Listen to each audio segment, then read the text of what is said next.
Hi, folks! The Filipina P here. And today we're lucky enough to have attorney Dave Batula back on the show to discuss some unusual legal situations that might affect you if you're planning to spend time in the Philippines. Since a lot of you guys end up living with a Filipina partner, we'll be covering the cohabitation laws and a new strategy for protecting yourself and your assets. We'll also be answering other questions such as whether it's legal to hire a bar girl, whether you can record a conversation without the knowledge of the person you're talking to, and what lengths you can go to defend yourself if you're attacked. Hey,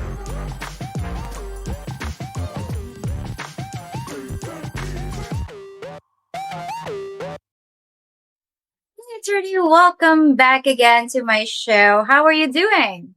I'm all good, Miss P. Enjoying the day so far.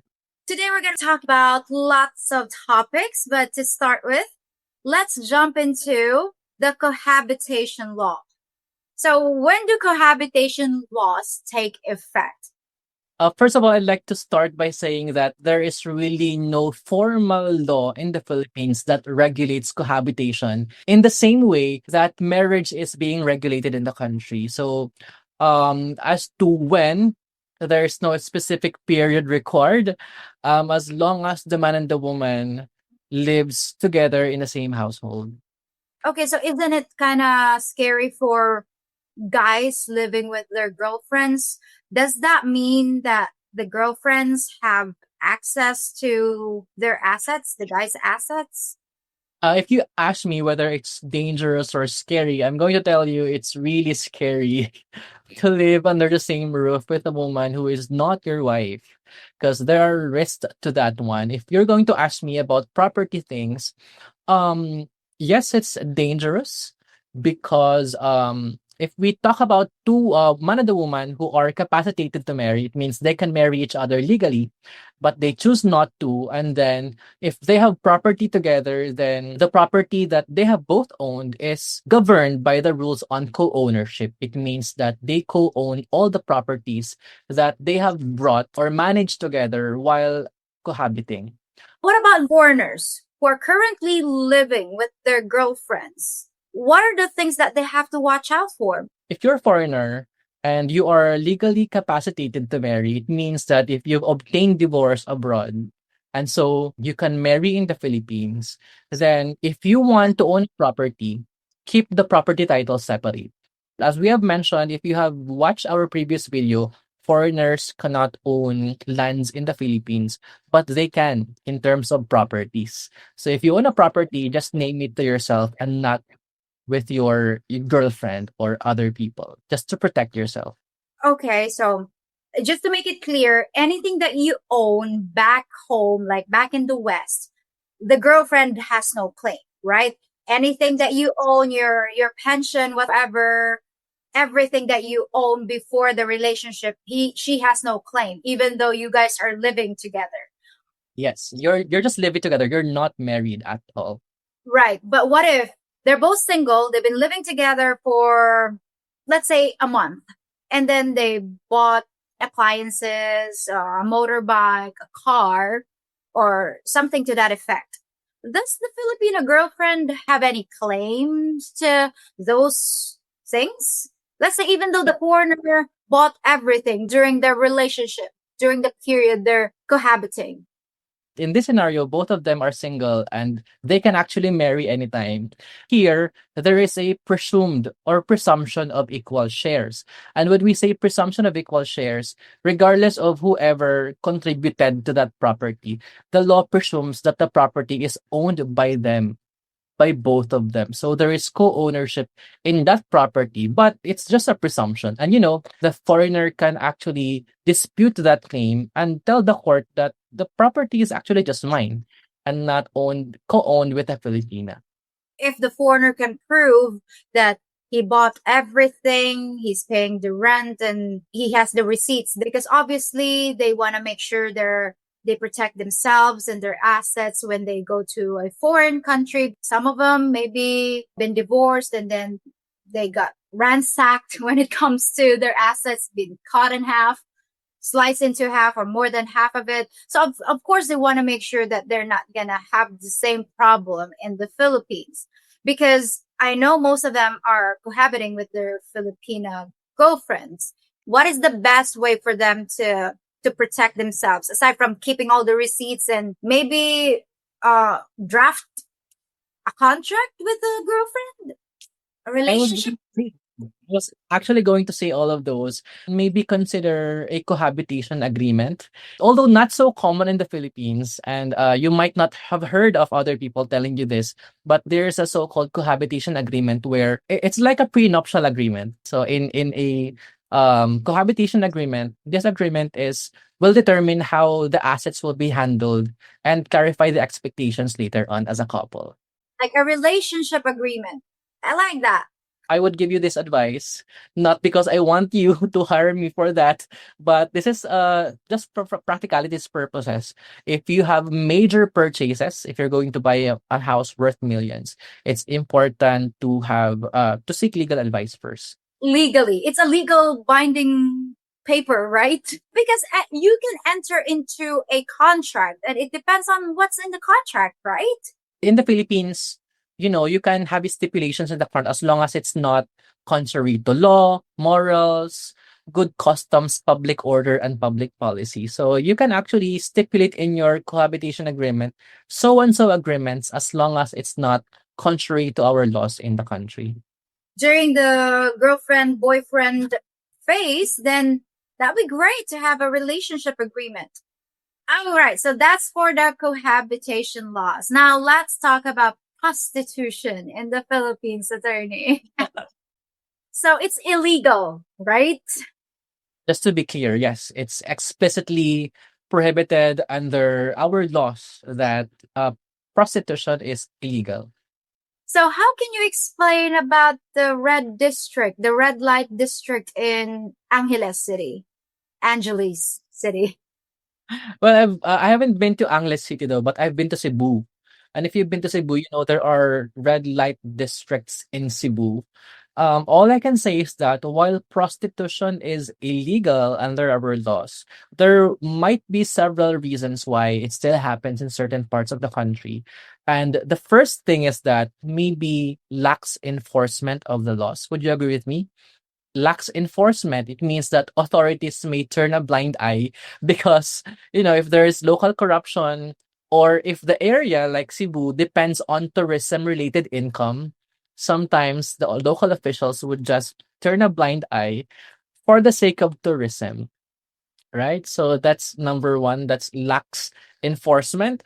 Another, I'm thinking of a legal loophole, probably. For example, businesses operate as entertainment venues. Sometimes prostitution happen on those establishments, right? Establishments or businesses that operate under entertainment. They don't directly sell, sex. Can I say that in the video? We're all Yeah. mature. They don't directly sell sex, but arrangements are made outside the premises between patrons and women. So for me, that's a legal loophole. Last one would be, I'm thinking of social and economic factors. Many women in these areas of the country lack economic opportunities. So some of them were unfortunately trafficked. Some of them were unfortunately coerced, and while others voluntarily participate due to poverty. So that may be a reason why in certain parts of the country prostitution still happens. We have the law called Anti-Trafficking in Persons Act of 2003. Under that law, it criminalizes prostitution, but it doesn't end there. It also criminalizes promoting, facilitating, or profiting from prostitution, and it also criminalizes bar owners, the pimps, and even the customers can be criminally liable under this Anti-Trafficking of Persons Act. But what about those girly bars, attorney? It's illegal. Prostitution is illegal, but there are bar girls, dancing and then stripping. Is it included in the anti-prostitution law in the It's Philippines? perfect. Stripping is actually not prostitution, though. It may be termed under entertainment, right?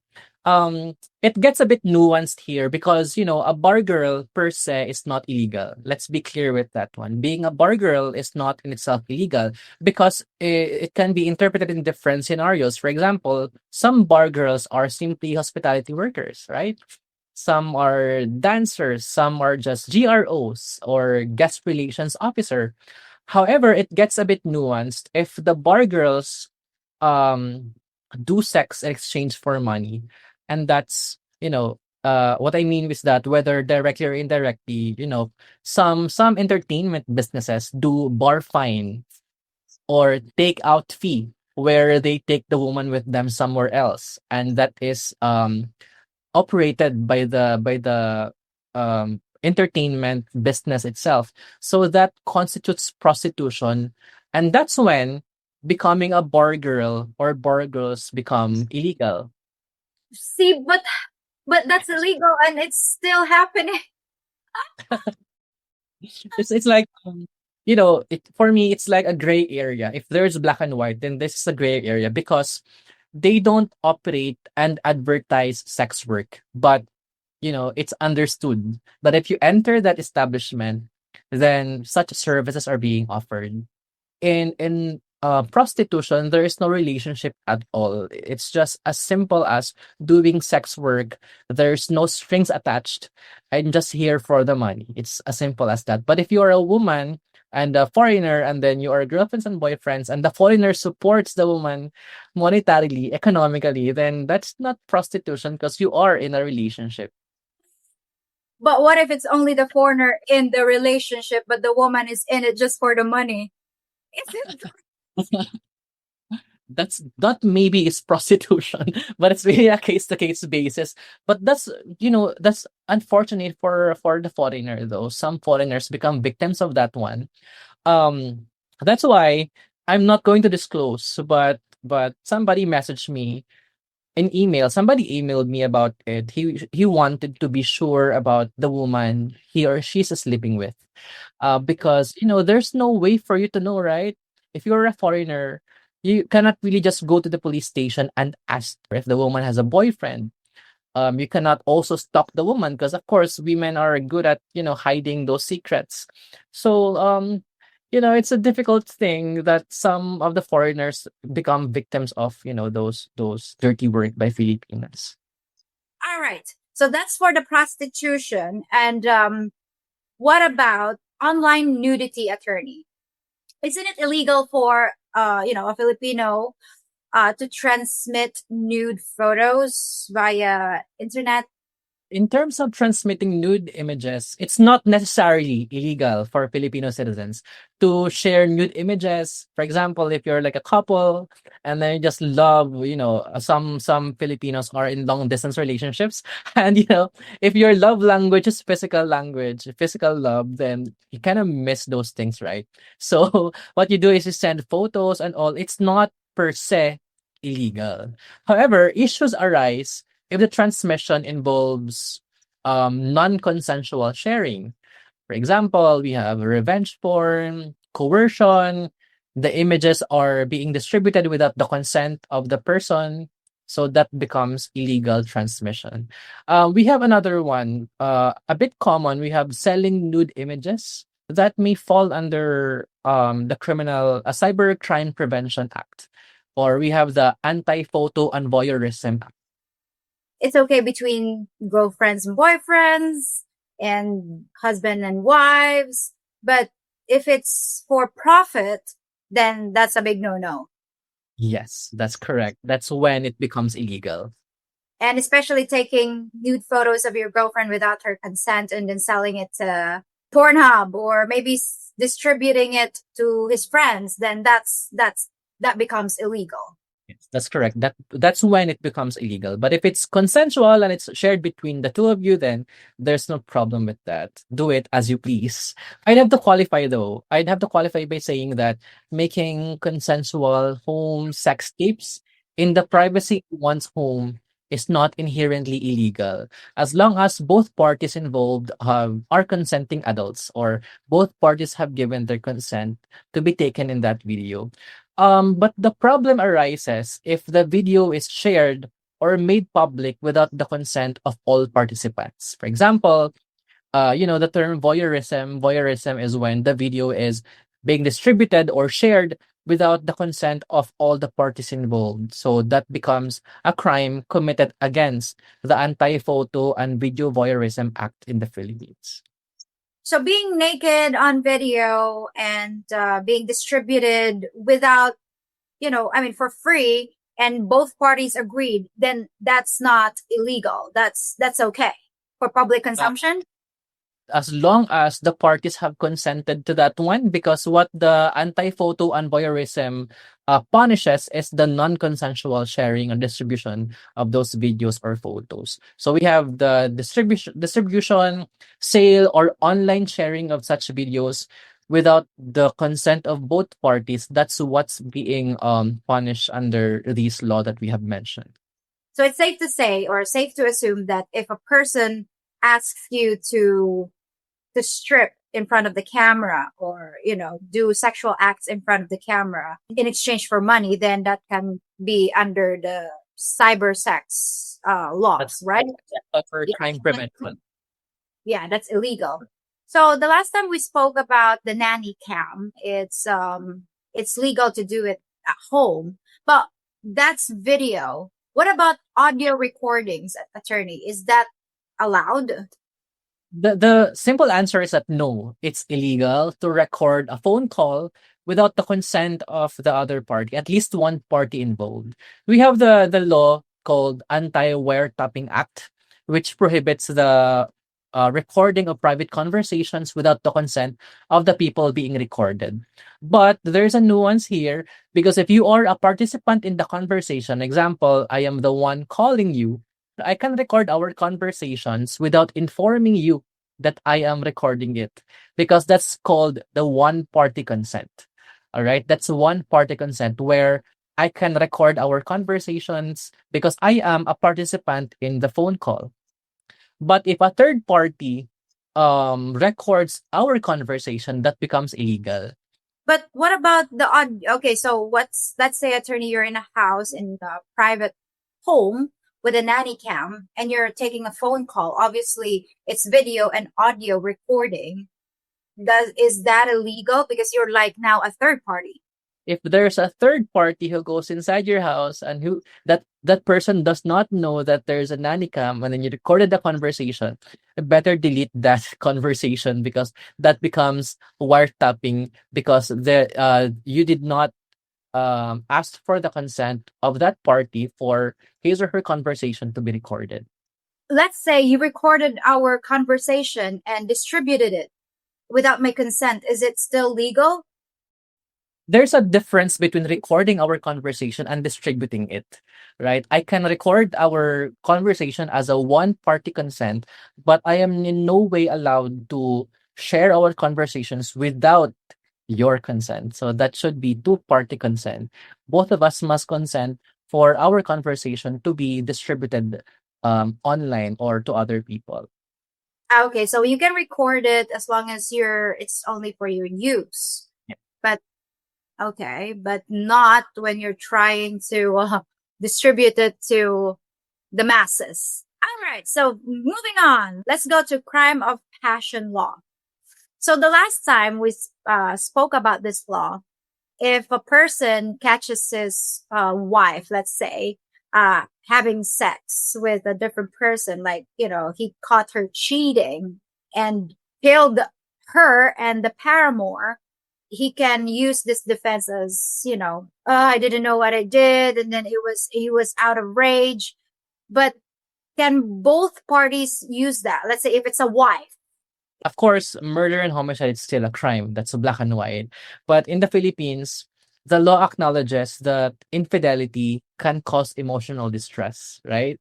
But it does not provide justification for killing somebody. So here, I'm telling you that if the wife were to kill a husband or a mistress, she would still be liable for murder and homicide, but the court will have to reconsider that one because of the emotional state of the person. So it's like the law works in both ways. If a husband kills his wife and her lover, then he too would face the charges. But then the law will have to reconsider the emotional state of the person who killed that person, who killed someone, because he caught the person doing the act. So mitigating, that's what we call the mitigating circumstances. In the word mitigate, because of certain things, it lowers the punishment, such as emotional distress, which might reduce the penalty, but it does not absolutely provide immunity for committing the crime.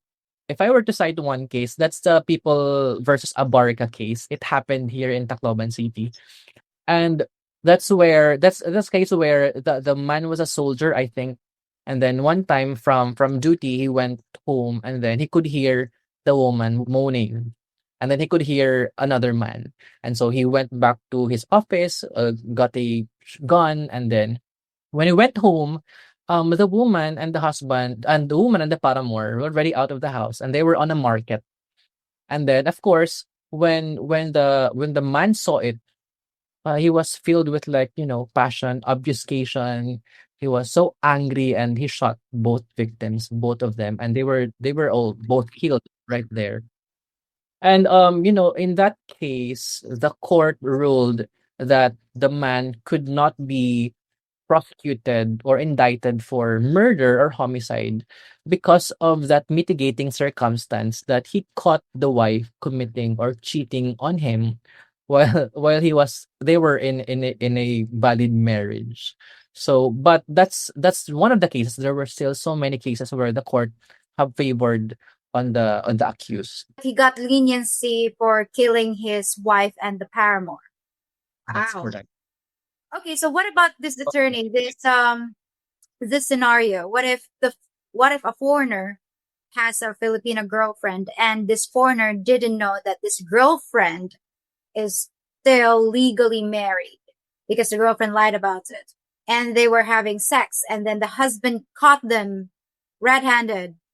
And what if he tries to kill the foreigner? Can a foreigner legally defend himself against the Filipino husband?